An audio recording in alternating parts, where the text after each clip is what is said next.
Ano naman tayo, mga kadama. Kasi si Madam wala. Doon sila sa sala. Mag-video muna ako ngayon. Saka maglilinis ako. Dito, tignan nyo guys. Iniwan sa akin yung alaga ko. Alaga nila. Iniwan talaga sa mga katulong kapag umaalis sila. Ay, buhay katulong talaga. Di pa makakauwi. Wala pa talagang ipon. Tagal na ako dito guys. 5 years, more than 5 years na ako dito. Pero wala pa rin ipon. Kasi alam niyo na, single mom.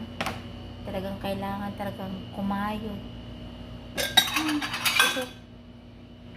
Dami mga iniwan mga bata. Kasi kalat ang kalat. Ay, buhay katulong. Hindi ka makapahuway. Kalauda, uy, kapuyan. Tawag.